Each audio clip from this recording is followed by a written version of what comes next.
শাহরুখ কন্যা সুহানার অভিনয়ে অভিষেক হয়েছে আগেই, চলছে পরের সিনেমার কাজও। দ্য কিং নামের সিনেমায় সুহানার সঙ্গে আছেন বাবা শাহরুখ খানও। তবে শাহরুখ পুত্র আরিয়ান খান বাবা ও বোনের মতো অভিনয়ে আসবেন না, কাজ করবেন ক্যামেরার পেছনে। গত মঙ্গলবার নিজের সোশ্যাল মিডিয়ায় পুত্র আরিয়ান খানের প্রথম সিরিজের খবর জানিয়েছেন শাহরুখ নিজেই। পরে নেটফ্লিক্স ও গৌরী খানের পক্ষ থেকেও দেয়া হয়েছে আলাদা বিবৃতি।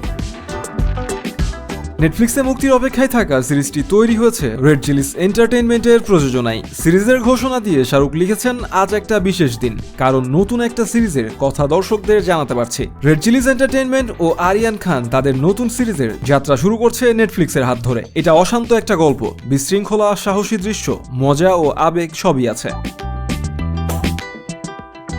সিরিজটি তৈরি হয়েছে শাহরুখ খানের জীবনের নানা ঘটনার প্রেরণায়, অর্থাৎ নিজের প্রথম পরিচালনায় বাবার জীবনের গল্প নিয়ে হাজির হচ্ছেন আরিয়ান। এছাড়াও বলিউডের ফিল্মি দুনিয়ার নানা ঘটনা উপজীব্য করেই তৈরি হয়েছে সিরিজটি। জানা গেছে 2025 সালে মুক্তি পাবে বাবা ছেলের এই সিরিজ।